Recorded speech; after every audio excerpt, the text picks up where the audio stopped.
Well, Scott Goodyear is our resident expert when the WXYZ IndyCar series on ABC. As the race analyst, of course, Scott, we rely on you to give us all those technical details we need to actually understand this complex sport.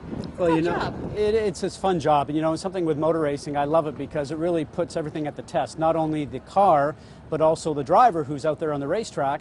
But the other side of it, too, a lot of people forget, is the crew with pit stops and everything like that. It's a team sport, and it will certainly take place here at Belle and probably be a very hot event, a very tough track, a very bumpy track, and there's no mistakes that a driver can make or a crew member could make that won't go unnoticed.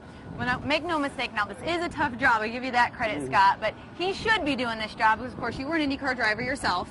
So you know exactly what all these guys are going through, right? Absolutely, and in a place like Belle, there's not a place to rest. So you're working the gearbox, the paddle shifters that we have on the steering wheel, which is new to these type of cars here in the past few years, but you're dealing with 700 horsepower at the rear wheels, trying to keep the back end from sliding around, trying to negotiate through the track, through the concrete barriers we call it because of the walls, maybe trying to pass the guy that's in front of you and keep the guy that's behind you. So really a lot of multitasking going on. That is a whole lot to do. We know your job's awfully complex up there as well, but luckily you've got some help. You have a sidekick up there, right? Actually, I think he thinks you're his sidekick. Well, I know. That Marty Reed character. Yeah, I just sort of follow Marty, you know. I mean, I'll do that in the booth.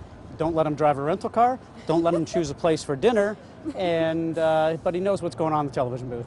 All the rules of working together for a very long time, right? Many years, absolutely. But he's a little taller, so I let him be the boss.